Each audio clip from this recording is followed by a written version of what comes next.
अस्सलाम वालेकुम स्टूडेंट्स। आज की क्लास में हम क्लास 11 की मैथमेटिक्स की जो न्यू बुक आई है नेशनल बुक फाउंडेशन की सिलेबस 2024-25 का, उसकी रिव्यू एक्सरसाइज देख रहे हैं जो चैप्टर 1 की है, और कंप्लीट एक्सरसाइज हम यहाँ पर इसकी डिस्कस करेंगे। अच्छा, इस एक्सरसाइज में शुरू में जो एमसीक्यूज हैं, तो थोड़ा सा एमसीक्यूज वाला जो पार्ट है जो वो हम बुक में से देख लेते हैं, और फिर हम जो इसके डिस्क्रिप्टिव क्वेश्चन है उसकी तरफ आते हैं। ठीक है, डिटेल क्वेश्चन की तरफ आते हैं। तो सबसे पहले हम देखते हैं कि हमें इन्होंने एमसीक्यूज में क्या दिया हुआ है। जैसे फर्स्ट क्वेश्चन में कहते हैं कि चूज द करेक्ट ऑप्शंस। इसमें क्या कहते हैं कि every real number is also a dash number. अब एवरी रियल नंबर जो है, जो हर रियल नंबर है, वो क्या होता है? अब हम ये भी नहीं कह सकते कि हर रियल नंबर नेचुरल नंबर होता है, क्योंकि मैंने आप लोगों को क्या बताया था कि रियल नंबर जो है वो उसकी जो ब्रांचेस निकलती हैं वो किस तरह से निकलती हैं, वो रैशनल नंबर्स हैं वैसे, ठीक है, और इरेशनल नंबर्स हैं। ठीक है, इस तरीके से हम, और रेशनल नंबर्स में वो सारे नंबर्स आ जाते हैं जो रियल नंबर्स के अंदर हैं, क्योंकि रियल नंबर्स के अंदर हमारे पास फ्रैक्शनल पॉइंट्स भी हैं, हमारे पास नॉन फ्रैक्शनल पॉइंट्स भी हैं। तो इन सारे नंबर्स को हम क्या कहते हैं कि ये रेशनल नंबर, जैसे लेट सपोज आपके पास है 2 है, 3 है, 5 है, ये सारे रेशनल नंबर्स में आते हैं क्योंकि इनके डिनोमिनेटर में 1 है। इसी तरह से जो फ्रैक्शनल नंबर्स हैं वो भी जिनकी जिसको पी अपॉन क्यू की फॉर्म में लिखा जा सकता है, वो भी रेशनल नंबर्स कहलाते हैं। ठीक है, और लेट सपोज आपके पास अंडर रूट में जो नंबर है, तो अंडर रूट 2/1, यानी कि अंडर रूट 5/1, या अंडर रूट 6/1, अंडर रूट 7/1, ये सारे नंबर जो है वो रियल नंबर्स कहलाएंगे, रियल नंबर्स ही कहलाते हैं, इनके रेशनल नंबर्स कहलाएंगे। तो रियल नंबर, हर रियल नंबर कौन सा नंबर होता है? रेशनल नंबर्स होते हैं, क्योंकि देखिए ये कैटेगरी भी नहीं आती इसके अंदर, क्योंकि हर रियल नंबर कॉम्प्लेक्स नंबर नहीं होता। ठीक है, कुछ नंबर इसमें से कॉम्प्लेक्स हो सकते हैं, रियल नंबर कॉम्प्लेक्स नंबर होता ही नहीं है, ये तो बिल्कुल इस कैटेगरी से आउट है। और रियल नंबर्स में कुछ नंबर्स ऐसे हैं जो इंटीजर्स होते हैं, इनके जो इस तरह के नंबर जिसमें पॉइंट नहीं होते। और नेचुरल नंबर वो नंबर है जो 1 2 3 4, यानी कि इसमें जीरो भी नहीं होता, इसमें नेगेटिव साइन भी नहीं होते। तो रियल नंबर्स में तो बहुत सारे नंबर्स आते हैं, इसमें पॉजिटिव, नेगेटिव, फ्रैक्शनल और नॉन फ्रैक्शनल, ये सारे पॉइंट्स आ जाते हैं। तो ये सारे नंबर जो है वो रैशनल की कैटेगरी के अंदर आते हैं, तो इसलिए हम कहेंगे कि हर रियल नंबर को हम रैशनल कह सकते हैं कि वो रैशनल नंबर होता है। इसी तरह से सेकंड पार्ट में every complex number has dash parts, तो 2 पार्ट्स इसके होते हैं, एक रियल पार्ट होता है, एक इमेजिनरी पार्ट होता है। एक्स प्लस आयोटा वाई की शक्ल का होता है ना, Z is equal to x plus iota Y. Third part में कहते हैं कि magnitude of a complex number Z is the distance of Z from dash. तो जो जेड है, मैंने आप लोगों को जो कॉम्प्लेक्स नंबर का जब हमने स्टार्ट किया तो उसमें डायग्राम एक दिखाई थी, तो यहाँ पर हमारे पास जेड का मैग्नीट्यूड आता है। तो ये कहाँ से कहाँ तक का डिस्टेंस, ये ओरिजिन से डिस्टेंस कैलकुलेट किया जाता है। तो ओरिजिन पे एक्स और वाई की जो वैल्यूज है ना वो 0 0 होती हैं। तो ये हमारे पास इसकी वैल्यू आ जाएगी कि यहाँ से लेकर यहाँ तक का जो डिस्टेंस है ये एक्स है, ये वाई है। ठीक है, यहाँ से यहाँ तक का जो डिस्टेंस है ये जेड मैग्नीट्यूड कहलाता है। तो इसलिए हम वो कहाँ से डिस्टेंस कैलकुलेट करते हैं? ओरिजिन से कैलकुलेट करते हैं। तो ओरिजिन पे एक्स और वाई की वैल्यू 0 0 होती है। फोर्थ में कहते हैं कि if z is a complex number then its mirror image is z. इसका मिरर इमेज कौन सा होता है? Z conjugate. मिरर इमेज किसको कहते हैं? कि जब हम कॉन्जुगेट लेते हैं तो कॉन्जुगेट में क्या होता है कि जो y वाला पार्ट, देखिए y यहाँ पॉजिटिव है, यहाँ पर नेगेटिव है, और x यहाँ पर पॉजिटिव है, यहाँ पर नेगेटिव होता है। जो रियल नंबर है वो अगर यहाँ पर प्लॉट हो रहा है, ठीक है, ये x है और ये y है, जब हम, और z की वैल्यू क्या होती है? x plus iota y. जब हम इसका कॉन्जुगेट ले लेते हैं तो इसमें क्या होता है कि x नेगेटिव हो जाता है, y पॉजिटिव ही रहता है, x नेगेटिव हो जाता है, मतलब ये यहाँ से उठकर इधर आ जाते हैं, ऐसे यहाँ नीचे इस वाले कोऑर्डिनेट के अंदर आ जाता है। तो यहाँ पर देखो y नेगेटिव है, x यही रहता है पॉजिटिव। तो ये क्या कहलाता है? z का कॉन्जुगेट कहलाता है। तो z को, तो ये क्या है? मिरर है। जिस तरह से मिरर में आप एक साइड पर खड़े होते हैं और दूसरी साइड पर आपको मिरर में अपना रिफ्लेक्शन नजर आता है, तो इसी तरह से बिल्कुल जो z मैग्नीट्यूड है ये बेसिकली मिरर इमेज भी कहलाता है। फिफ्थ में कहते हैं कि in complex plane imaginary part is drawn along.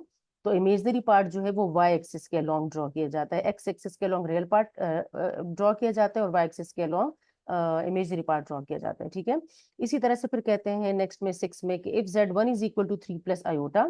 ठीक है, ये सारे जो हम क्लियर करते हैं। If z1 is equal to 3 plus 2 iota and z2 is equal to 5 plus 6 iota, then अब इसमें से बताने की कौन सा ठीक है। अब ये देखो, पहली टर्म क्या है? z1 is greater than z2, फिर है z1 is less than z2, फिर z1 का क्या conjugate is equal to z2 का कॉन्जुगेट। तो ये तो बिल्कुल ही नहीं हो सकता, क्योंकि देखो कॉन्जुगेट अगर हम लेंगे तो ये 3 माइनस 2 का आयोटा हो जाएगा, ये 5 माइनस 6 आयोटा हो जाएगा, बोथ आर डिफरेंट नंबर्स। फिर z का conjugate is equal to minus z2 conjugate, ये भी एक जैसे नंबर नहीं आएंगे। अब रहते हैं ये दो कैटेगरीज, ठीक है, z1 ग्रेटर देन z2 या z1 लेस देन z2। तो अब यहाँ देखो रियल पार्ट भी यहाँ पे देखें रियल पार्ट भी रियल पार्ट से छोटा है, Z1 का स्मॉलर है, और इमेजनरी पार्ट भी इमेजनरी पार्ट से स्मॉलर है, तो हम कहेंगे Z1 is smaller than, sorry B part, Z1 is smaller than कि Z1 is less than Z2, इस तरीके से हम इसको लिखेंगे। ठीक है। 7 पार्ट में कहते हैं कि ये वाला पार्ट हम कर रहे हैं, ये कहते हैं कि diagram representing a complex number is called dash diagram. तो vector, when, Argand, ordered pair. तो जो आर्गेन डायग्राम होती है, ये हम कॉम्प्लेक्स नंबर को हमेशा आर्गेन डायग्राम में ही शो किया जाता है। ठीक है। कॉम्प्लेक्स नंबर जिस जिस डायग्राम में रिप्रेजेंट किया जाता है उसको आर्गेन डायग्राम कहते हैं। 8 नंबर में क्या कहते हैं कि if z is equal to 3 + 4 iota and z raise to the power -1 is, ठीक है, then z raise to power -1 is. अब z रेज पावर -1 इज, आपने ये इसकी वैल्यू बतानी है। तो या तो अगर आपको उस टाइम फॉर्मूला याद है z रेज पावर -1 का, आप फॉर्मूले से कर लें, और अगर आपको फॉर्मूला याद नहीं है, मैंने आप लोग को बताया था इसका फॉर्मूला भी z raise to the power -1 का, और अगर आपको फॉर्मूला याद नहीं है तो यहाँ पर चूंकि आपने डायरेक्ट वैल्यूज ही लगानी है, तो z raise to the power -1 की वैल्यू आप किस तरीके से लगाएंगे कि z-1 किसकी इक्वल होगा, 1/3 + 4 आयोटा। ये मैं उस केस में बता रही हूँ जब आपको फॉर्मूला याद नहीं है ना, कभी कभी ऐसा होता है एमसीक्यूज सॉल्व करते हुए फॉर्मूला एकदम से जहन में नहीं आता। तो यहाँ पर इसका क्या लोगे, कॉन्जुगेट लोगे, तो ऊपर आएगा 3 - 4 आयोटा, और नीचे भी 3 - 4 आयोटा से मल्टीप्लाई करेंगे तो आएगा 3² और -4 आयोटा का होल स्क्वायर, इस तरीके से आएगा। तो ये हमारे पास बन जाएगा 3 - 4 आयोटा, और डिवाइडेड बाय डिनोमिनेटर में क्या बनेगा, ये 9 है, और ये प्लस आयोटा स्क्वायर की वजह से हो जाएगा 16, तो 9 + 16 से 25 आता है। तो 3/25 -4/25 आयोटा।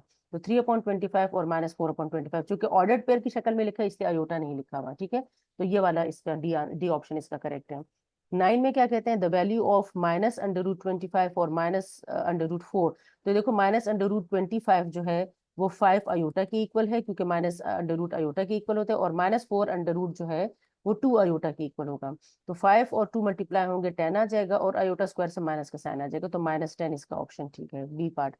फिर लास्ट पार्ट है इसका कि if 1 + iota divided by 1 - iota whole raise to the power 1 is equal to 1, whole raised power is n is equal to 1, then least positive value of n is, क्या हो सकती है, 1, 2, 3 या 4 हो सकती है। अब यहाँ पे देखें कि 1 + आयोटा और 1 - आयोटा की पावर n है। अब देखो इसके ऊपर 1 पावर लगाते हैं तब भी 1 नहीं आता, 2 पावर लगाते हैं तब भी 1 नहीं आता, तो हमें पहले ये जो अंदर है, जो हमें कॉम्प्लेक्स नंबर का फ्रैक्शन दिया हमें पहले इसे सिंप्लीफाई करना होगा, यानी कि 1 + आयोटा और 1 - आयोटा का जब आप पूरी एक्सरसाइज कर लेंगे तो आपके लिए सॉल्व करना कोई मुश्किल नहीं होगा। इसका कॉन्जुगेट ले लें तो आपके पास क्या आएगा, 1 + आयोटा और 1 - आयोटा। आप डायरेक्ट भी कर सकते हैं, ठीक है, चूंकि मैं समझाने के लिए कर रही हूँ तो मैं ये पूरा ये स्टेप लिख रही हूँ। यहाँ पर 1 - आयोटा का ये इस तरह से 1 - आयोटा, चले इसको भी कर लेते हैं, 1 - आयोटा और 1 + आयोटा। ठीक है, कॉन्जुगेट से मल्टीप्लाई डिवाइड कर दिया, रेशनलाइज कर दिया। यहाँ पर हमारे पास क्या आएगा, 1 + आयोटा का होल स्क्वायर है, तो इसका मतलब क्या हुआ कि a² + 2ab, ठीक है, और प्लस b², तो आयोटा स्क्वायर आएगा तो -1 आ जाएगा, डिवाइडेड बाय डिनोमिनेटर में क्या आएगा, 1 का स्क्वायर और माइनस आयोटा का स्क्वायर। तो 1 का स्क्वायर और माइनस आयोटा का स्क्वायर जो है वो हमारे पास किसके, माइनस आयोटा का स्क्वायर जो है वो +1 की इक्वल हो जाएगा। ठीक है। तो ये हमारे पास क्या आएगा, 1 1 कैंसिल हो जाएगा, 2 आयोटा अपॉन क्या वैल्यू आ रही है हमारे पास, 2 वैल्यू आ रही है। ठीक है। तो इसमें हमारे पास क्या हमारे पास 2 आयोटा अपॉन 2 वैल्यू आ रही है, तो यहाँ पर हमारे पास क्या वैल्यू आ जाएगी, iota raise to the power n आ जाएगा। ठीक है। तो iota raise to the power जब n आएगा तो आपने क्या लगानी है, अब आयोटा की पावर n आ रही है, अब आयोटा की पावर n, अब यहाँ देखें आयोटा की पावर 1 लगाएं, n की जगह 1 लगाएं तो आयोटा आ जाएगा, तो 1 तो नहीं आ रहा है इससे। आयोटा की पावर 2 लगाएं तो आयोटा स्क्वायर किसके इक्वल होता है, -1 की इक्वल होता है, ये तो 1 की इक्वल है। आयोटा की पावर क्यूब लगाएं तो वो भी माइनस आयोटा की इक्वल होता है। आयोटा की पावर 4 अगर आप लगाएंगे तो फिर किसकी इक्वल होता है, ये आयोटा की पावर 4 किसकी इक्वल होता है, आयोटा स्क्वायर का स्क्वायर, तो -1 का स्क्वायर, तो -1 का जो स्क्वायर है वो किसकी इक्वल होगा, 1 की इक्वल आएगा। तो इसका मतलब ये है कि इसका जो वैल्यू आएगी वो 4 आएगी। ठीक है। तो पहले आपने ये जो इनर पार्ट है इसका, इसको सिंप्लीफाई करना है, उसके बाद ही आपको पता चलेगा कि इसमें n की पावर आपने क्या लगानी है, n की वैल्यू क्या लगानी है। इस फर्स्ट क्वेश्चन में क्या कहते हैं हमें कि ये कहते हैं find the values of the following. अब यहाँ पर फर्स्ट पार्ट में कहते हैं आयोटा स्क्वायर प्लस आयोटा 4 और प्लस आयोटा 6, ये सारी हमारे पास वैल्यूज हैं, सही है। तो यहाँ पर हम जब इनकी देखें वैल्यूज लगाएंगे तो यहाँ पर देखें आयोटा स्क्वायर जो है वो किसकी इक्वल है, इसको हम इस तरीके से लिख सकते हैं, आयोटा स्क्वायर ही रहेगा। आयोटा 4 को हम कैसे लिखेंगे, मैंने आप लोगों को बताया था कि जब भी आपने आयोटा की कोई किसी भी बड़ी पावर को सॉल्व करना है तो हमेशा आपने स्क्वायर के मल्टीपल में लिखना है। ठीक है, इनके अंदर आयोटा स्क्वायर होगा और बाहर आपने पावर ऐसी लगानी कि मल्टीप्लाई होकर इससे वापस वही पावर बन जाए। तो आयोटा 4 को आयोटा स्क्वायर के स्क्वायर में कन्वर्ट कर दिया। आयोटा क्यूब जो है वो आयोटा स्क्वायर का क्यूब हो जाएगा, 3 2 6 हो जाएगा। ठीक है, इसी तरह से अगर इससे अगली टर्म होती तो वो आयोटा क्या होता, 8 होता। देखो 2 4 6 और 8 होता उसके बाद।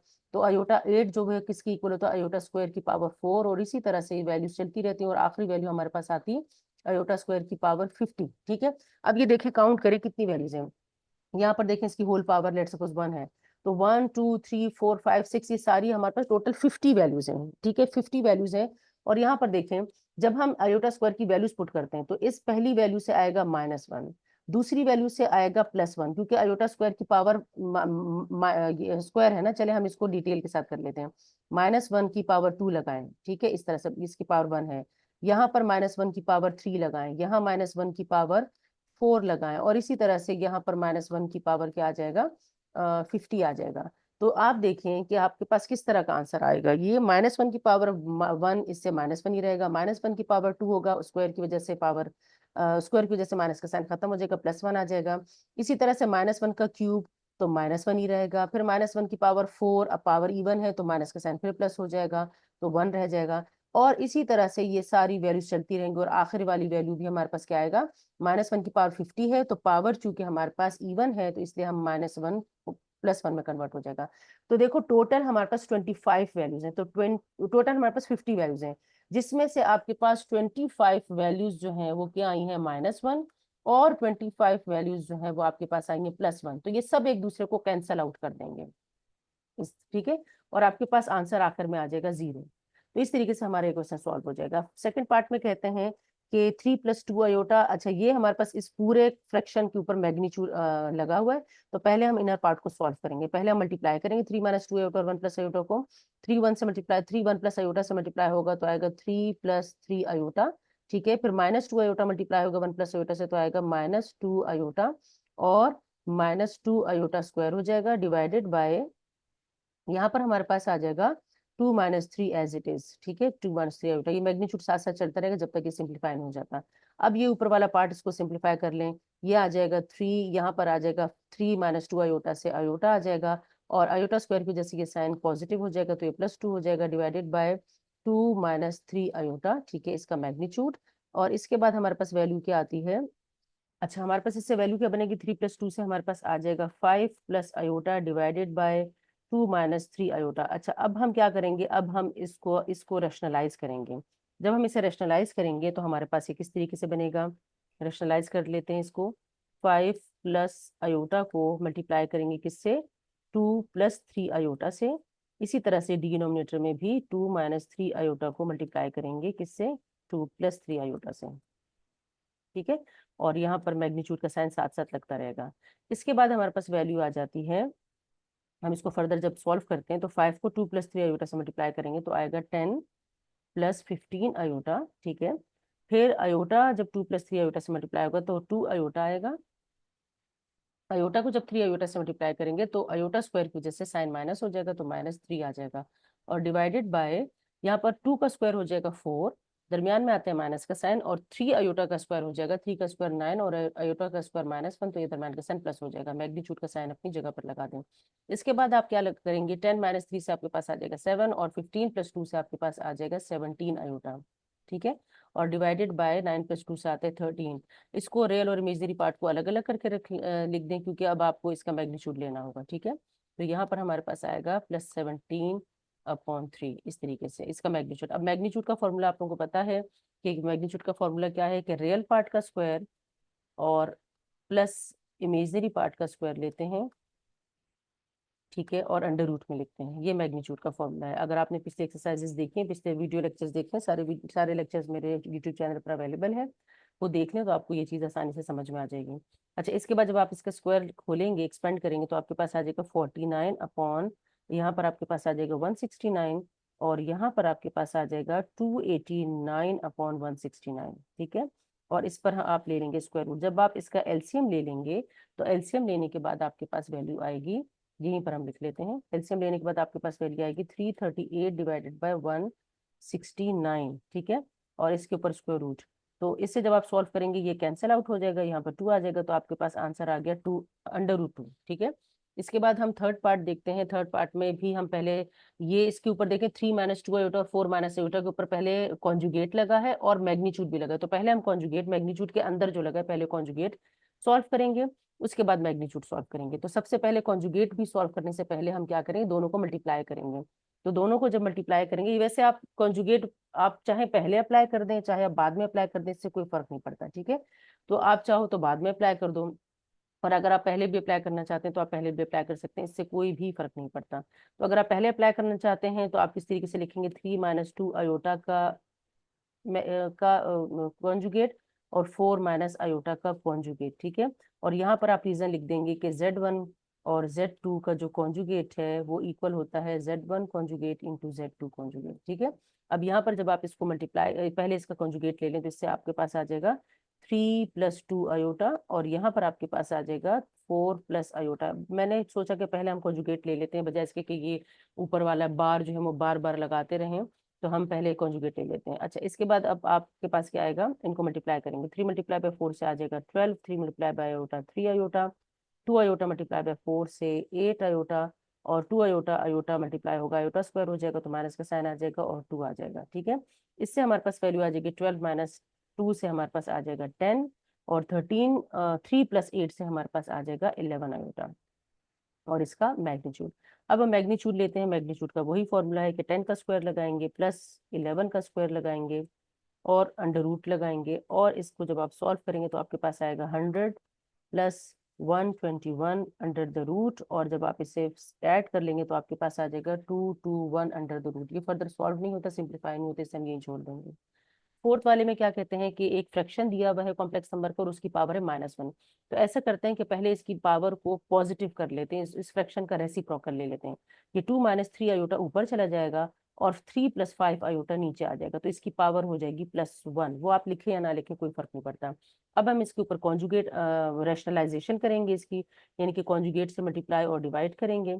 तो 3 + 5 आयोटा है, तो इसका कॉन्जुगेट हम लेंगे 3 - 5 iota divided bye 3 - 5 iota, multiply कर लेते हैं। 2 × 3 से आएगा 6, 2 × 5 से आएगा -10 आयोटा, 3 × 3 से आएगा -9 आयोटा, और 3 × 3 और माइनस माइनस प्लस हो जाएंगे तो आ जाएगा 15, लेकिन आयोटा स्क्वायर की वजह से साइन हो जाएगा माइनस, डिवाइडेड बाय डिनोमिनेटर में क्या आएगा, 3 का स्क्वायर आएगा 9, a square minus b square का फॉर्मूला है, और माइनस दरमियान में माइनस का साइन आएगा, और 5 आयोटा का स्क्वायर आएगा 25 आयोटा स्क्वायर की वजह से ये साइन पॉजिटिव हो जाएगा। ठीक है, इसे जब आप फर्दर सॉल्व करते हैं तो 6 - 15 आप करेंगे और 10 - 19 करेंगे, तो आपके पास इससे जो वैल्यू आएगी वो आएगी 6 - 15 करेंगे तो -9 आ जाएगा, और इससे आ जाएगा -19 आयोटा, डिवाइडेड बाय 25 + 9 करेंगे तो आएगा 34, और इसको आप सेपरेट करके लिखेंगे तो आ जाएगा, रियल और इमेजिनरी पार्ट को सेपरेट कर लें तो आपके पास इस तरीके से आंसर इसका आ जाएगा। ठीक है, ये सिंप्लीफाई हो गया। इसी तरीके से आपके पास अब नेक्स्ट क्वेश्चन है, क्वेश्चन नंबर 3। ये कहते हैं फैक्टराइज द फॉलोइंग। इसमें फर्स्ट पार्ट देखते हैं। फर्स्ट पार्ट में क्या कहा है कि 3x² + 108। आपने सब फैक्टराइजेशन का पहला रूल क्या है कि आपने सबसे पहले कॉमन लेना है। अगर कोई चीज कोई नंबर कॉमन निकलता है तो इसमें से 3 कॉमन है, तो यहाँ पर रह जाएगा x² और अंडर रूट और है 108 को जब आप 3 पर डिवाइड करेंगे तो आपके पास रह जाएगा 36। ठीक है, 36 आएगा।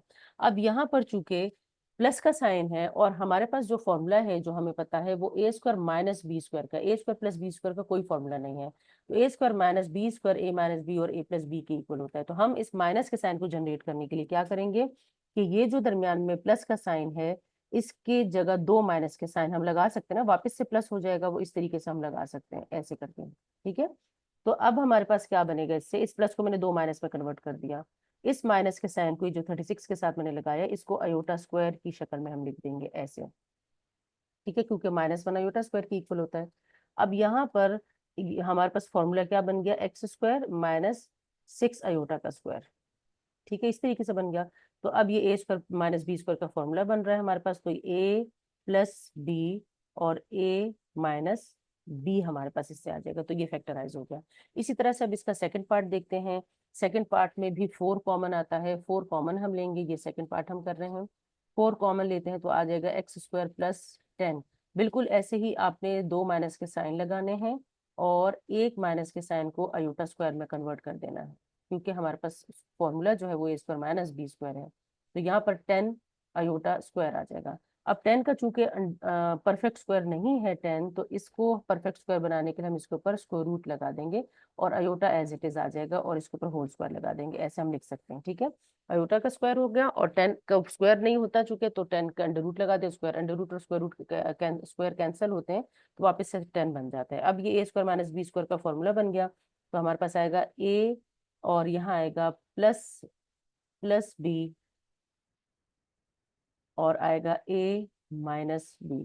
इस तरीके से ये अयोटा अंडर रूट के बाहर है, आप चाहे तो इसको अंडर रूट से पीछे भी लिख सकते हैं। ठीक है, क्वेश्चन नंबर 4 देखते हैं। ये कहते हैं locate the complex number z is equal to x plus iota y on the complex plane if this is equal to 1। अभी जो गिवन कंडीशन है ये हम ले लेते हैं पहले।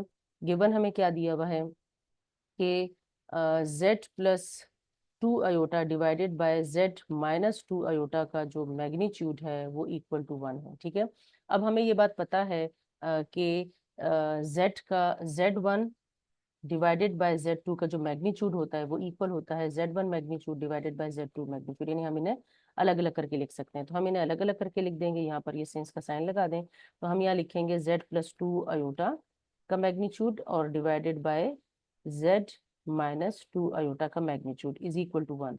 अब इसको क्रॉस मल्टीप्लाई कर लें, ये उस साइड पर चला जाएगा और 1 से मल्टीप्लाई कर एज इट इज रहेगा, तो z minus z plus 2 iota का magnitude is equal to z plus 2 iota का मैग्नीट्यूड। अब z की जगह z की वैल्यू लगाएं, यानी कि हम कह देंगे कि let z is equal to x plus iota y है।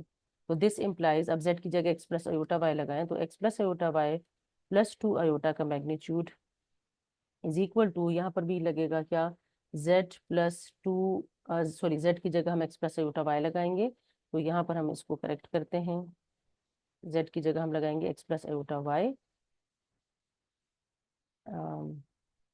X plus iota y. ठीक है, और यहाँ पर हमारे पास लग जाएगा प्लस 2 अयोटा। सही है, तो इसके बाद जब हम इसको मैग्नीट्यूड जब इसका एक्सपेंड करेंगे, तो मैग्नीट्यूड को एक्सपेंड करने के लिए रियल और इमेजनरी पार्ट को जरा सा कंबाइन कर लेते हैं ताकि थोड़ा सा प्रोमिनेंट हो जाए। ये रियल पार्ट है, ये इमेजनरी पार्ट हो गया। इसी तरह से राइट साइड पर भी है ये एक्स, अच्छा ये माइनस 2 अयोटा है। ठीक है, तो ये माइनस साइन यहाँ ठीक कर लें, माइनस का साइन है यहाँ पर, ये माइनस का साइन है। ठीक है, तो एक्स और यहाँ पर प्लस अयोटा, यहाँ आएगा y minus 2 iota, y minus 2, और इसका मैग्नीट्यूड, जब इसका ऊपर मैग्नीट्यूड अप्लाई करेंगे तो हमारे पास क्या वैल्यू आ जाएगी। मैग्नीट्यूड का फॉर्मूला क्या है कि रियल का स्क्वायर और प्लस इमेजनरी का स्क्वायर। ठीक है, अंडर द रूट। इसी तरह से दूसरी साइड पर भी आएगा, यहाँ प्लस का साइन है, लेफ्ट साइड राइट साइड पर माइनस का साइन है, यहाँ पर आएगा रियल का स्क्वायर और प्लस इमेजनरी का स्क्वायर। ठीक है, और under the root, both sides पर अंडर रूट है, बोथ साइड्स पर स्क्वायर कर लें तो अंडर रूट खत्म हो जाएगा। यहाँ पर आपने स्टेटमेंट लिखने स्क्वायरिंग बोथ द साइड्स, तो आपके पास रह जाएगा एक्स स्क्वायर। ठीक है, और इसको साथ साथ एक्सपेंड भी कर दें, वाई प्लस 2 होल स्क्वायर को, ए प्लस बी होल स्क्वायर का फॉर्मूला बनेगा, ये ए स्क्वायर प्लस 2ab से आएगा 4y और प्लस बी स्क्वायर, तो 4 आ जाएगा 2 का स्क्वायर। इसी तरह से यहाँ पर भी इसी तरह से बनेगा, ये आएगा और स्क्वायर रूट कैंसिल हो जाएगा। ठीक है, एक्स स्क्वायर अपनी जगह पर रहा, वाई माइनस 2 यानी ए माइनस बी का होल स्क्वायर खुलेगा, तो आएगा ए स्क्वायर माइनस 2ab और प्लस बी स्क्वायर। ठीक है, अब बोथ साइड्स पर देखें क्या कैंसिल हो रहा है, जो एक जैसी टर्म्स है कैंसिलेशन लॉ लगाकर खत्म कर दें। एक्स स्क्वायर और एक्स स्क्वायर कैंसिल हो रहा है, वाई स्क्वायर और वाई स्क्वायर कैंसिल हो रहा है। इन अदर वर्ड्स आप ये भी कह सकते हैं कि सारी टर्म्स को इक्वल के एक साइड पर लेकर आ जाएं। ठीक है, तो और 4 कैंसिल हो रहा है, हमारे पास क्या टर्म्स बचती हैं, 4y, इस माइनस 4y को भी इस साइड लेकर आ जाएं और plus 4y is equal to 0, तो इससे हमारे पास आएगा 8y इज इक्वल टू 0, और इससे हमारे पास फर्दर आएगा y is equal to 0, both sides पर 8 से डिवाइड कर दें। ठीक है, अब y की वैल्यू 0 आ गया। हमने क्या सपोज किया था, हमने कहा था कि z की वैल्यू है, इन्होंने कहा है कि z is equal x plus iota y को लोकेट करें, तो z इज इक्वल टू है एक्स प्लस अयोटा वाई, जिसमें से y की वैल्यू हमारे पास 0 आ गई। इसका मतलब ये हुआ कि हमारा z कितना रह गया है, सिर्फ x रह गया, z इज इक्वल टू रह गया x। इसको लोकेट कर लेते हैं। जब हम इसे यहाँ पर प्लॉट करेंगे एक्स वाई प्लेन पर, तो यहाँ पर चूंकि x पॉजिटिव है, यहाँ पर y पॉजिटिव है, और हम हमेशा जो रियल पार्ट है वो x एक्सिस पे लेते हैं और जो इमेजिनरी पार्ट है वो y एक्सिस पर लेते हैं। अच्छा, यहाँ पर x नेगेटिव होगा और यहाँ y नेगेटिव होगा। ठीक है, और जो इमेजिनरी पार्ट है वो हम वाई एक्सिस पर लेते हैं। तो ये चूंकि z is equal to x आया है, तो इसका मतलब है कि z की सारी वैल्यूज रियल हैं। तो z is equal to x का मतलब ये है कि जो x एक्सिस जो बना है ना, ये इसको थोड़ा सा डार्क कर लें, यही हमारा जो है प्लॉट होगा। ये इसको डार्क कर लेना आप लोगों ने, और आपने लिखना है कि ये z इज इक्वल टू क्या है, x है। ठीक है, तो इसके बाद हम नेक्स्ट क्वेश्चन देखते हैं। 5 में क्या कहते हैं कि यहाँ हमें z की वैल्यू फाइंड आउट करनी है, ये इक्वेशन हमें दी हुई है। तो इस इक्वेशन में हम क्या करेंगे, z की वैल्यू पुट करेंगे, z is equal to x plus iota y put करेंगे। तो x plus iota y put करने से अच्छा, आप चाहें तो पहले मल्टीप्लाई कर लें, बाद में कर लें, आपकी मर्जी, जिस तरह से भी आप करना चाहें। ठीक है, तो आप पहले मल्टीप्लाई कर लें, तो मेरे ख्याल में शायद z की वैल्यू पुट करना ज्यादा आसान हो जाएगा। तो पहले हम मल्टीप्लाई कर लेते हैं। हम इसे मल्टीप्लाई करेंगे तो हमारे पास क्या आएगा, ये भी नहीं लिखते हैं, सही है। पहले मल्टीप्लाई कर लेते हैं, तो आप दोनों में से कोई से भी काम पहले कर सकते हैं, इससे कोई फर्क नहीं पड़ता क्वेश्चन के ऊपर। तो इन्हें आप मल्टीप्लाई करेंगे तो आएगा 2z। ठीक है, z को 5 अयोटा से मल्टीप्लाई करेंगे तो आएगा 5 अयोटा z। ठीक है, फिर z को, फिर 3 अयोटा को 2 से मल्टीप्लाई करेंगे तो -6 अयोटा। ठीक है, और फिर -3 अयोटा को 5 अयोटा से मल्टीप्लाई करेंगे तो माइनस का साइन प्लस हो जाएगा अयोटा स्क्वायर की वजह से, और 5 3 से 15 आ जाएगा, और इज इक्वल टू 3 -4 अयोटा है। इससे हमारे पास क्या वैल्यू बनेगी, यहाँ पर हमारे पास ऐसे, अब z की वैल्यू आप पुट कर दें, आप कहें कि let z is equal to x plus iota y। ठीक है, दिस इम्प्लाइज, यहाँ पर क्या लिखेंगे, 2 के साथ अब लगा दें x प्लस अयोटा y, सही है। फिर +5 अयोटा, यहाँ पर भी z की जगह लगा x प्लस अयोटा y, और यहाँ पर आप क्या करेंगे, 6 अयोटा एज इट इज रहेगा, और 50, ये आप 15 जो है इसको इक्वल के दूसरी साइड पर लेकर चले जाएं, तो हमारे पास क्या बन जाएगा, ये 15 दूसरी साइड पर जाएगा, -15 हो जाएगा। तो -15 +3 से हमारे पास आएगा -12 -4 अयोटा, इस तरीके से आ जाएगा। अब हम इसको फर्दर सॉल्व करते हैं, इसको खोल लेते हैं रियल और इमेजनरी को अलग अलग करने के लिए। ये हो जाएगा 2x, ये हो जाएगा +2 अयोटा y, ये आ जाएगा +5 अयोटा x, यहाँ पर बनेगा अयोटा स्क्वायर की वजह से साइन आ जाएगा माइनस का, और 5y आ जाएगा। फिर -6 अयोटा अपनी जगह पे रहेगा। ठीक है, अच्छा, -6 अयोटा को भी दूसरी साइड पर ले जाएं, क्योंकि -6 अयोटा को भी यहाँ कोई काम नहीं, यहाँ एक्स और वाई की टर्म सिर्फ रहेंगी। तो ये -6 अयोटा जब वहां जाएगा तो ये +6 अयोटा बन जाएगा। आप लोग चाहो तो डायरेक्ट ऐड करके लिख लें, आपकी मर्जी है, जिस तरह से भी करना चाहें। ठीक है, इस तरीके से आ जाएगा। तो यहाँ पर हमारे पास बनेगा, यहाँ पर अब इसको एक्स वाली टर्म्स को, इनके रियल वाली टर्म्स को, एक्स वाली टर्म्स नहीं, रियल वाली टर्म्स को कंबाइन कर लो और इमेजिनरी वाली टर्म्स को कंबाइन कर लो। तो रियल टर्म एक ये है और एक ये है, तो हमारे पास बनेगा 2x - 5y। ठीक है, इमेजिनरी वाली टर्म एक ये है और एक ये है, इसमें से अयोटा कॉमन भी ले लें तो यहाँ बचेगा 2y और यहाँ बचेगा 5x। तो आप जिस तरह से भी लिख लें, 5x + 2y लिख लें। ठीक है, इज इक्वल टू, यहाँ पर हमारे पास क्या आएगा, -12, और 6 - 4 अयोटा से हमारे पास आ जाएगा +2 अयोटा, इस तरीके से आ जाएगा। अब हम जब इसे फर्दर सॉल्व करेंगे तो हमारे पास क्या बनेगा इससे, अब इसमें आप रियल और इमेजिनरी को कंपेयर कर लें, तो हमारे पास क्या आएगा, बोथ साइड्स पर आपने लिखना है कि comparing real and imaginary parts, real and imaginary parts आपने पूरा लिखना है, इमेजिनरी इमेजिनरी पार्ट्स। तो जब रियल और इमेजिनरी पार्ट्स को कंपेयर करेंगे बोथ साइड्स पर, तो हमारे पास क्या आएगा, 2x -5y is equal to आएगा -12, और यहाँ आएगा इमेजनरी को कंपेयर करें, 5x + 2y is equal to आएगा 2। ठीक है, ये इक्वेशन 1 बन गई है, ये इक्वेशन 2 बन गई है। अब इक्वेशन 1 और इक्वेशन 2 को अपने साइमल्टेनियसली सॉल्व करना है, एक्स और वाई की वैल्यूज निकालनी है, सही है। अब एक्स और वाई, ये एंड मैंने यहाँ लिखा है, एक्स और वाई की वैल्यूज निकालने के लिए आपने क्या करना होगा, या तो किसी एक में से एक्स की वैल्यू निकाल लें, दूसरे में पुट कर दें, और या फिर किस तरीके से करें कि दोनों में से किसी एक का कोफिशिएंट एक जैसा बना लें। जैसे हम इक्वेशन 1 को अगर 5 से मल्टीप्लाई कर दें और इक्वेशन 2 को अगर 2 से मल्टीप्लाई कर दें, तो ये दोनों 10 बन जाएंगे, तो कैंसिल, और दोनों को सब्ट्रैक्ट कर दें तो ये कैंसिल आउट हो जाएंगे। तो हम यहाँ क्या स्टेटमेंट लिखेंगे, हम लिखेंगे कि मल्टीप्लाइंग इक्वेशन 1 बाय, इक्वेशन 1 को करेंगे 5 से, ठीक है, एंड इक्वेशन 2 बाय इक्वेशन 2 को 2 से करेंगे, 2, ठीक है, देन सब्ट्रैक्ट। अच्छा, किसको किससे सब्ट्रैक्ट करना है ये लिखने की जरूरत नहीं है बस, एंड देन सब्ट्रैक्ट। अब जब सब्ट्रैक्ट करेंगे हम, और पहले तो मल्टीप्लाई कर लेते हैं, इक्वेशन 1 को 5 से मल्टीप्लाई करें तो आ जाएगा 10x, ठीक है, यहाँ पर आ जाएगा हम 5 से मल्टीप्लाई कर रहे हैं तो आ जाएगा -25y इज इक्वल टू, हमने 5 से मल्टीप्लाई किया है तो यहाँ पर हमारे पास आ जाएगा -60। और जब सेकंड इक्वेशन को हम 2 से मल्टीप्लाई करेंगे तो यहाँ आ जाएगा 10x, इसको 2 से मल्टीप्लाई करेंगे तो आएगा +4y, और इसे जब 2 से मल्टीप्लाई करेंगे तो आ जाएगा 4।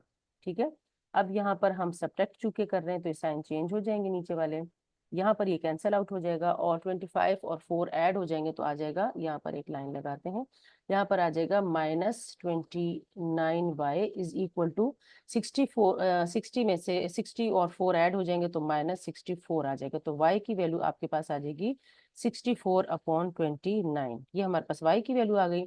ठीक है, हमने क्या फाइंड आउट करना है, z फाइंड आउट करना है, तो x और y की वैल्यूज आ जाएंगी तो हमारे पास z आ जाएगा। ठीक है, इस तरीके से हम यहाँ पर लाइन लगा देते हैं। अच्छा, अब हमने क्या करना है, y की x की वैल्यू फाइंड आउट करने के लिए y की इस वैल्यू को दोनों में से किसी भी इक्वेशन में पुट कर दें।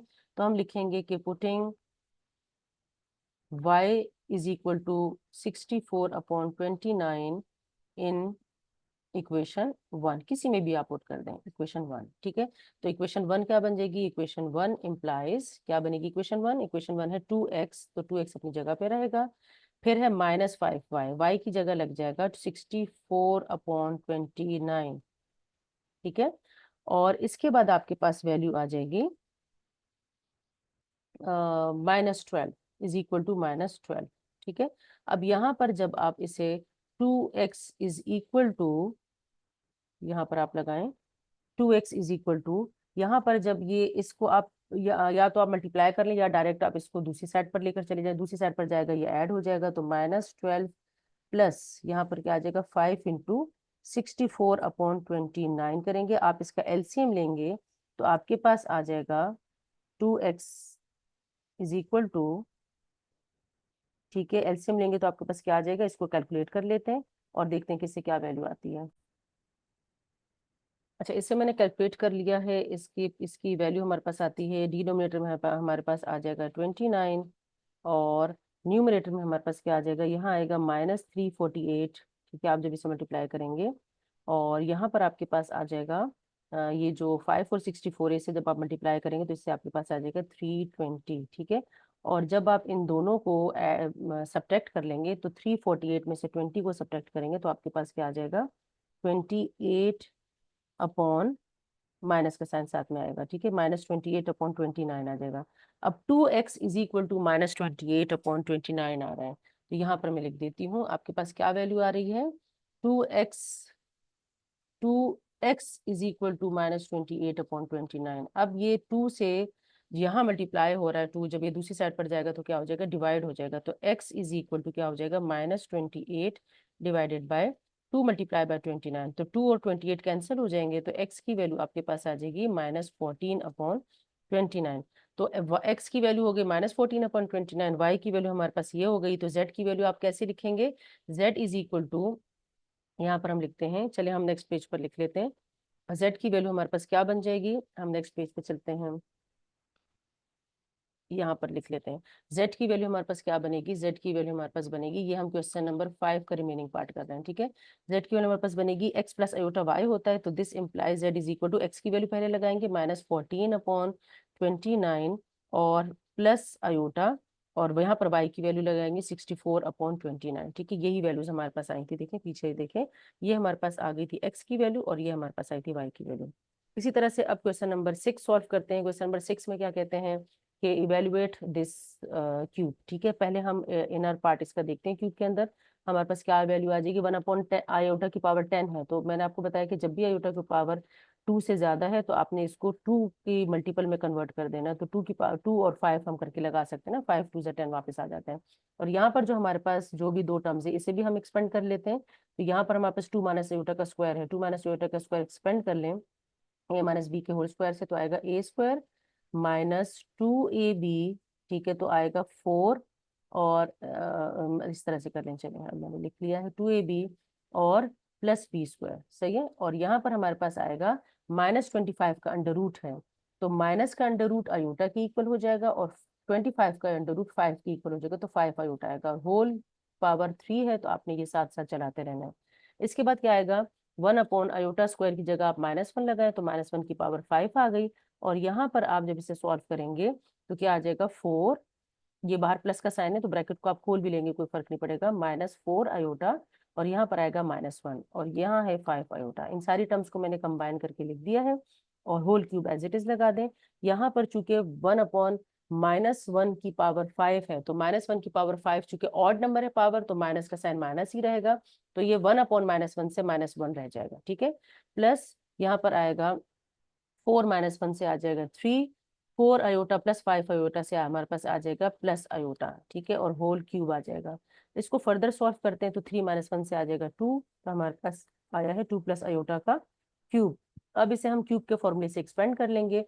क्यूब का फॉर्मूला हमारे पास क्या है, a प्लस बी का होल क्यूब क्या है, a क्यूब, मैं यहाँ पे फॉर्मूला पूरा लिख देती हूँ, a cube plus 3a² b, आपको फॉर्मूला याद होना चाहिए, अगर आप भूल गए हैं तो इसलिए मैं आपके लिए लिख रही हूँ, प्लस 3ab², ठीक है, और प्लस b³ सॉरी, इस तरीके से।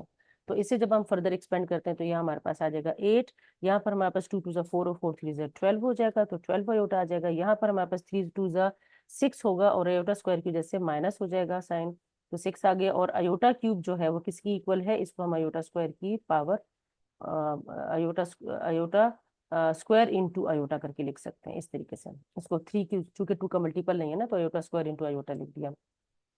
अब 8 -6 से आपके पास आ जाएगा 2, और 12 आयोटा अपनी जगह पे रहेगा क्योंकि अभी फिलहाल इसकी कोई टर्म नहीं है जो ऐड हो सब्ट्रैक्ट हो जाए। यहाँ पर आयोटा स्क्वायर की जैसे माइनस आ जाएगा और आयोटा रह जाएगा, तो आएगा माइनस आयोटा। अब 12 आयोटा और माइनस आयोटा भी सॉल्व हो जाएंगे तो आपके पास आ जाएगा 2 + 11 आयोटा। तो ये हमारे पास 6 नंबर का सोल्यूशन हो गया। अब क्वेश्चन नंबर 7 देखते हैं, कहते हैं solve by completing square method. Completing square method से इसको सॉल्व करना है, तो सबसे पहले हम क्या करेंगे, कंप्लीटिंग स्क्वायर यहाँ पर लगाएंगे।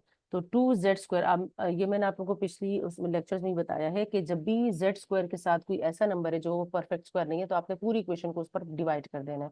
तो हम क्या लिखेंगे कि डिवाइडिंग बाय 2, ठीक है, 2 पे डिवाइड कर दें तो हमारे पास क्या बन जाएगी इक्वेशन, यहाँ पर प्लस का साइन हटाएं, यहाँ रह जाएगा z का स्क्वायर और यहाँ रह जाएगा -11/2z और +16/2 से आपके पास आ जाएगा 8, ठीक है। और इस 8 को दूसरी साइड पर लेकर चले जाएं तो हमारे पास ये बन जाएगा z² -11/2z is equal to -8। अब यहाँ देखें, यहाँ पर परफेक्ट स्क्वायर बनाने के लिए क्या करेंगे, परफेक्ट स्क्वायर का फॉर्मूला हमारे पास, स्क्वायर का फॉर्मूला क्या होता है, जब हमारे पास माइनस की टर्म होती है तो क्या फॉर्मूला होता है, a² - 2ab + b², सही है। तो a² की टर्म तो ये रही हमारे पास, z का स्क्वायर बन गया, दरमियान वाली टर्म -2ab है तो -2a हमारे पास क्या है z। अब b हमारे पास क्या होना चाहिए, b हमारे पास वो नंबर होना चाहिए जिससे हमारे पास 11/2 आ जाए। तो सिंपली आपके पास जो नंबर होगा उसको आपने क्या करना है, उसको 1/2 से मल्टीप्लाई कर लेना है, तो आपको b पता चल जाएगा। 1/2 से मल्टीप्लाई करेंगे तो 11/4 आ जाएगा, ठीक है। तो b पता करने का तरीका ये आसान है। इसके अलावा मैंने एक और मेथड भी बताया था अपनी प्रीवियस लेक्चर्स में, इज इक्वल टू -8। अब यहाँ पर अच्छा एक चीज मैंने यहाँ पर नहीं लिखी, b² की टर्म मैंने यहाँ नहीं लिखी, तो यहाँ पर b² की टर्म भी आएगी +b²। तो यहाँ पर b² की टर्म बनाते हैं यहाँ पे, तो आएगा +b²। अब b मुझे पता चल गया ये है, तो मैं लिखूंगी 11/4 का होल स्क्वायर। अब यहाँ पर तो 11/4 का होल स्क्वायर नहीं था, मैंने खुद से ये टर्म ऐड की है, तो मैं खुद से कोई टर्म एक साइड पर ऐड नहीं कर सकती, मुझे बोथ साइड्स पर ऐड करना पड़ेगा 11/4 का होल स्क्वायर। इसकी वजह से ये इक्वेशन बैलेंस रहेगी, ठीक है। इसके बाद हम क्या करेंगे, ये पूरा फॉर्मूला बन जाएगा z -11/4 का होल स्क्वायर, यानी कि a - b का होल स्क्वायर, क्योंकि ये देखें ये फॉर्मूला a - b के होल स्क्वायर के इक्वल होता है, इज इक्वल टू, इसे जब हम सॉल्व करेंगे तो आएगा -8 प्लस यहाँ से हमारे पास 11/4 का होल स्क्वायर क्या बन जाएगा, 121/16 आ जाएगा, ठीक है। इसके बाद हम राइट साइड को पहले सॉल्व कर लेते हैं और लेफ्ट साइड को एज इट इज लिख देंगे। यहाँ पर आप इसका एलसीएम लेंगे तो आपके पास आ जाएगा 16, और यहाँ पर आपके पास आ जाएगा -128 + 121। और इसे जब आप फर्दर सॉल्व करते हैं, यहाँ पर हम लिख लेते हैं, तो आ जाएगा z -11/4 का whole square is equal to, यहाँ पर जब आप इसको सॉल्व करते हैं, सिंप्लीफाई करते हैं, तो आपके पास -7/16 आता है, ठीक है। बोथ साइड्स पर स्क्वायर रूट अप्लाई कर दें इस स्क्वायर को खत्म करने के लिए। तो आप क्या करें, क्योंकि सॉल्व करना है, सॉल्व करने का मतलब ये होता है कि जो भी वेरिएबल है उसकी वैल्यूज फाइंड आउट करनी है। तो इस वक्त वेरिएबल z है तो आपने z की वैल्यू फाइंड आउट करनी है, तो z को इस स्क्वायर में से निकालना होगा, बोथ साइड्स पर स्क्वायर रूट अप्लाई करें तो ये स्क्वायर खत्म हो जाएगा, z -11/4 आ जाएगा, और यहाँ पर प्लस माइनस अंडर रूट -7/16 आ जाएगा। ठीक है, ये माइनस अंडर रूट के अंदर है तो इसकी वजह से अयोटा की अयोटा आ जाएगा। यहाँ पर आ जाएगा z, इस -11 को दूसरी साइड पर ले जाएं तो ये बन जाएगा +11/4 बन जाएगा। यहाँ पर प्लस माइनस अपनी जगह पर रहेगा, माइनस स्क्वायर रूट की वजह से अयोटा का साइन आ जाएगा। √7 का चूंकि अंडर रूट नहीं होता, एज इट इज देख देंगे। 16 का अंडर रूट है, परफेक्ट स्क्वायर है, ये तो 4 आ जाएगा। तो ये हमारे पास z की वैल्यू आ जाएगी। ठीक है, लास्ट क्वेश्चन है इसका, ये देखते हैं। ये कहते हैं कि when particle is at position √2 plus iota √2 from its mean position, calculate its amplitude when theta is equal to 45। तो आपको लास्ट क्लास में मैंने इसका फॉर्मूला बताया था, x is equal to x जो है मैक्स, ये एम्पलीट्यूड के लिए यूज होता है, और e raise to the power iota theta. x क्या है, ये पोजीशन है। तो पोजीशन की वैल्यू हमें दी है, वो है √2 plus iota √2, √2 plus iota √2। X max हमें फाइंड आउट करना है। ठीक है, और ई की पावर अयोटा थीटा मिलेगा, ई की पावर अयोटा थीटा की जगह क्या लेगा 45, तो π/4।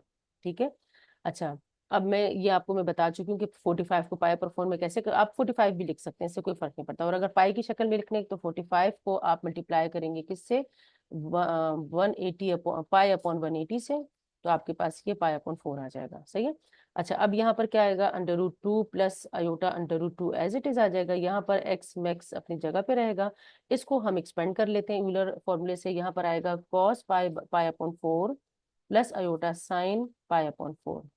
ठीक है, अब साइन π/4 और cos π/4 जो है 1/√2 की इक्वल होता है। राइट साइड लेफ्ट साइड को एज इट इज लिख दें, एक्स आ जाएगा max, x max as it is अपनी जगह पे आएगा। यहाँ पर cos π/4 1/√2 आएगा। आप कैलकुलेटर से भी कर सकते हैं, और मैंने लास्ट क्लास में टेबल भी शो करवाया था, आप उससे भी कर सकते हैं। दोनों की वैल्यू 1/√2 होती है। अब क्या करेंगे, हमने एक्स मैक्स फाइंड आउट करना है, इस पूरी वैल्यू को दूसरी साइड पर ले जाए, या आप इनिशियली ऐसे भी कर सकते हैं, √2 कॉमन ले और यहाँ पर 1 प्लस अयोटा आ जाएगा, थोड़ा सा सिंप्लीफाई हो जाएगा। और यहाँ पर भी आप √2 कॉमन लें। ठीक है, और यहाँ पर आ जाएगा 1 √2, यहाँ पर 1/√2 आएगा। ठीक है, और 1 प्लस अयोटा कॉमन आ जाएगा, ब्रैकेट में आ जाएगा। अब यहाँ पर आपने क्या करना है, अब एक्स मैक्स की वैल्यू फाइंड आउट करनी, तो एक्स मैक्स को एज इट इज रखें। ठीक है, और इस वैल्यू को यहाँ पर लेकर आ जाए, तो ये वैल्यू जब यहाँ आएगी तो ये डिवाइड हो रहा है, तो ये जाकर मल्टीप्लाई हो जाएगा इसके साथ, यानी कैसे हो जाएगा, √2 1 प्लस अयोटा पहले से था, तो ये किससे मल्टीप्लाई, ये वाली वैल्यू मल्टीप्लाई हो जाएगी, यानी कि √2 मल्टीप्लाई हो जाएगा, और ये यहाँ मल्टीप्लाई हो रहा है तो वहां जाकर डिवाइड हो जाएगा। या आप ऐसे भी कह सकते हैं कि बोथ साइड्स को इस पूरे से डिवाइड कर दें। ठीक है, और यहाँ पर भी 1 प्लस अयोटा आएगा, ऐसे ये मल्टीप्लाई हो रहा था, वो दूसरे साइड पर जाकर डिवाइड होगा, ये कैंसिल आउट हो गया। √2 जो है वो 2 के इक्वल है, तो एक्स मैक्स जो है वो किसके इक्वल आ गया है, 2 के इक्वल आ गया। तो यहाँ पर ये हमारी एक्सरसाइज कंप्लीट हो जाती है। नेक्स्ट क्लास में हम इंशाल्लाह नेक्स्ट चैप्टर के साथ आएंगे।